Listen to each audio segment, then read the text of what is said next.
Halo, assalamualaikum warahmatullahi wabarakatuh. Jumpa lagi bersama saya di channel Mas Vincent.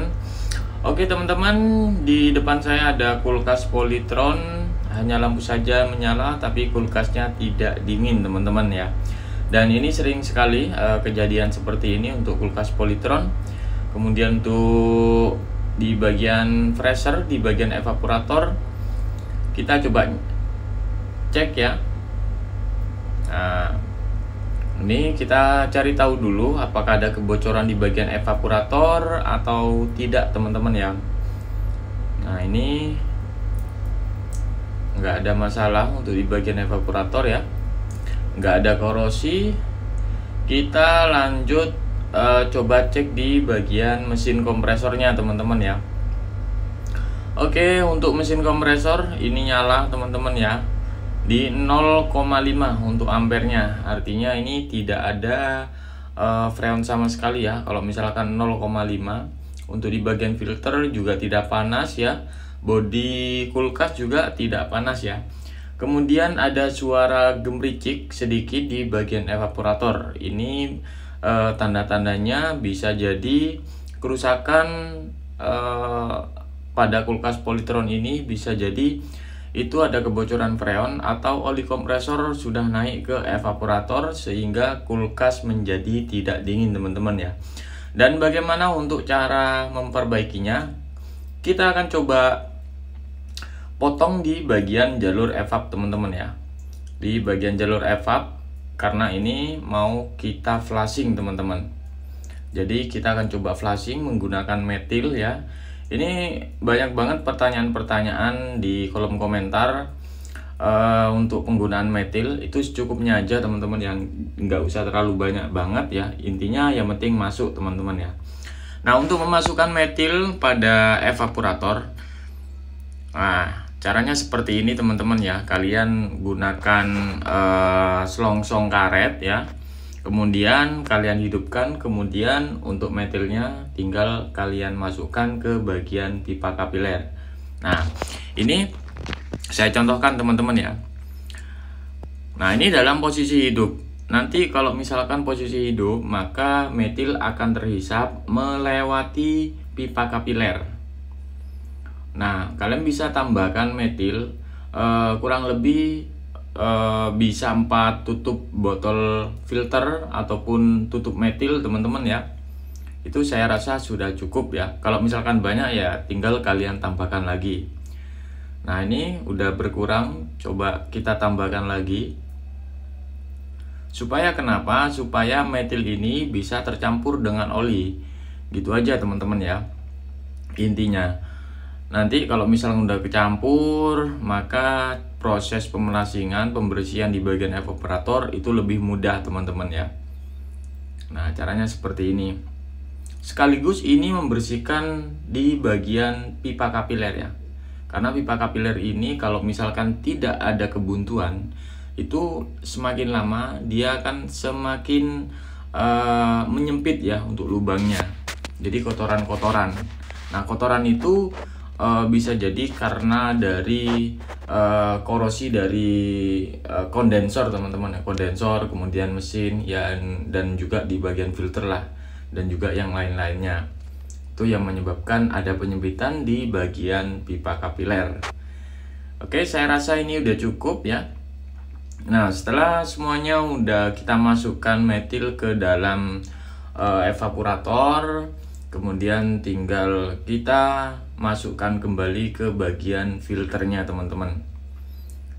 Nah, untuk filternya ini kita masukkan kembali.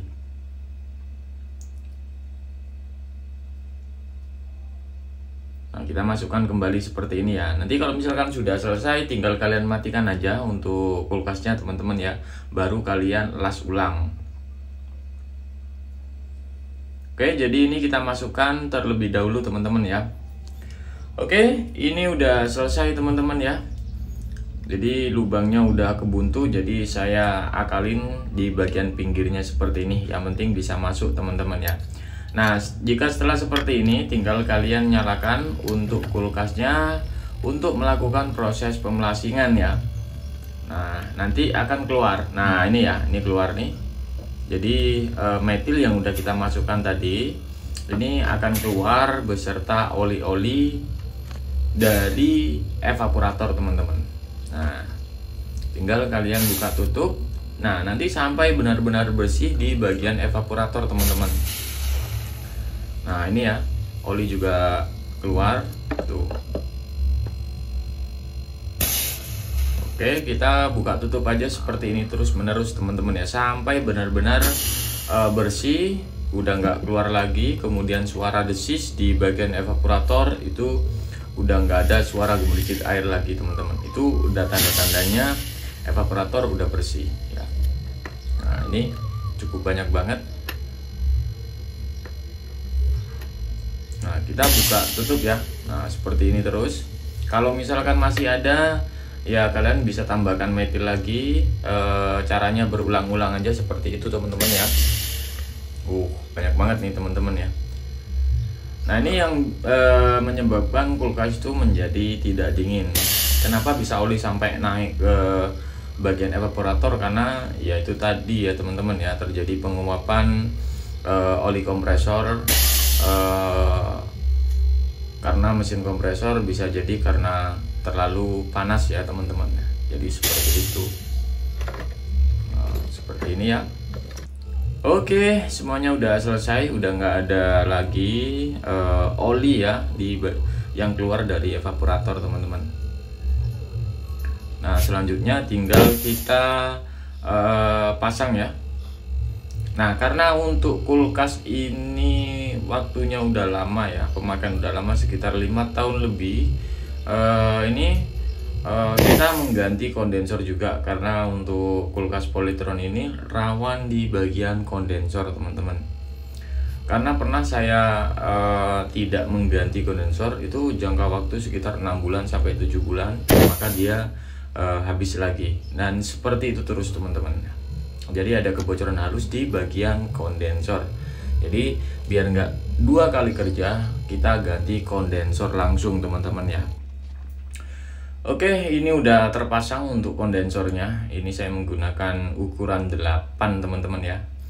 Ukuran 8 karena evaporatornya evaporator kecil ya. Kalau misalkan yang besar, tinggal kalian tambahkan ukuran kondensor yang menggunakan ukuran 10.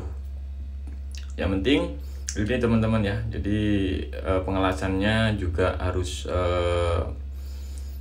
nggak ada yang bocor lah teman-teman ya. Nah, seperti ini. Oke, jika sudah seperti ini, semuanya udah selesai, tinggal proses pemakuman teman-teman ya. Oke, ini proses pemakuman. Jadi proses pemakuman ini tinggal kalian tunggu aja. Kita proses pemakuman menggunakan mesin kompresor bawaan teman-teman ya. Jadi kali ini kita tidak menggunakan kompresor vakum. Dan kemudian menggunakan freon R1 AFC ya, AFC 134 ya. Oke, jadi kita tunggu sampai benar-benar selesai proses pemakuman, baru kita lanjut pengisian freonnya teman-teman ya. Nanti kita akan coba lihat hasilnya seperti apa, apakah prosesnya cepat cepat berbunga es atau lambat ya. Nah, kalau misalkan ada kendala proses lambat, biasanya itu dari kompresi mesin kompresor ya, udah mulai lemah kompresinya, sehingga proses pembekuan es di bagian evaporator itu agak lama teman-teman. Jadi membutuhkan waktu yang sedikit lama lah kayak gitu. Kurang lebih ya seperti itu teman-teman ya. Oke, ini udah selesai teman-teman ya. Ini udah selesai proses pemakuman, dan juga kita isi di berapa ini, kurang lebih di 10 psi. Untuk ampere udah 0,6, kemudian filter juga udah mulai hangat, kondensor juga udah mulai panas ya. Nanti kita coba tunggu terlebih dahulu ya, apakah di bagian evaporator udah rata atau belum. Tinggal kita cek lagi di bagian evaporator teman-teman ya. Kalau misalkan kurang, nanti kita tambahkan lagi teman-teman, karena kalau misalkan di bagian evaporator ini udah dingin Ya, kita tinggal tambahkan freon. Ini freon HFC ya. Oke, kita tunggu. Nanti kita akan coba lihat hasilnya seperti apa. Dan ini udah proses flashing sudah ya. Jadi caranya seperti itu, cukup mudah teman-teman ya untuk memflashing kulkas Polytron ya, kulkas yang tidak dingin. Ini khususnya ya kulkas satu pintu ya. Oke, kita akan coba lihat nih teman-teman. Kita lihat di bagian evaporator. Nah, ini di bagian evaporator udah mulai dingin ya, udah mulai kasar. Nah, ini agak lumayan lama ya teman-teman ya. Padahal di bagian evaporator udah bersih. Nah, ini udah kasar. Jadi seperti itu. Nanti kita akan coba tambahkan lagi dan sampai benar-benar full rata baru kita tutup teman-teman. Ya, mungkin itu aja teman-teman untuk video tutorial kali ini. Semoga video ini bisa bermanfaat untuk teman-teman semua. Jangan lupa untuk like, share, dan subscribe. Dan jika teman-teman ada pertanyaan, silahkan tulis di kolom komentar ya. Oke, akhirul kalam. Assalamualaikum warahmatullahi wabarakatuh. Sampai jumpa di video selanjutnya.